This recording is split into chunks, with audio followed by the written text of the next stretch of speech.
சாரதான நவராத்திரியில வந்துட்டு முக்கியமான ஒரு நாள் அப்படின்னு சொன்னா இந்த வசந்த பஞ்சமி. பஞ்சமி அப்படிங்கிறது திதி அப்படிங்கிறது நமக்கு தெரியும். அதுவும் இதோட வசந்தத்தையும் சேர்த்து இந்த பஞ்சமி, இதுக்கான ரீசன் ஆக்சுவலி பாத்தீங்கன்னா இந்த பின் பனிக்காலம் சொல்லுவோம் இல்லையா, அந்த குளிர் விடக்கூடிய காலம்.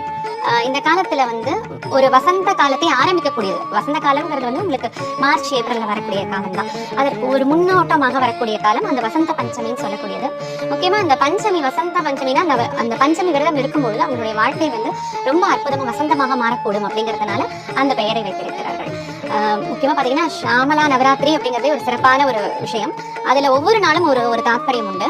அதுல 5வது நாள் அப்படிங்கிறது மிக விசேஷமாக கொண்டாடப்படுகிறது. நம்மளுடைய சாரதா நவராத்திரியில வரக்கூடிய விஜயதசமி அப்படிங்கிற ஒரு நாள்ல தான் நம்மளுடைய குழந்தைகளுக்கு எல்லாம் வித்யா ஆரம்பம் அப்படின்னு சொல்லக்கூடிய கல்வி ஆரம்பம் செய்வோம். இதுவே வடக்கு பக்கத்துல இருக்கக்கூடிய வடநாடுல, நம்ம இந்தியாவோட வடநாட்டு பக்கத்துல எல்லாம் இந்த வசந்த பஞ்சமி அன்றுதான் குழந்தைகளை கல்வி அந்த மாதிரி பள்ளிக்கூடங்கள் எல்லாம் போய் சேர்ப்பார்கள்.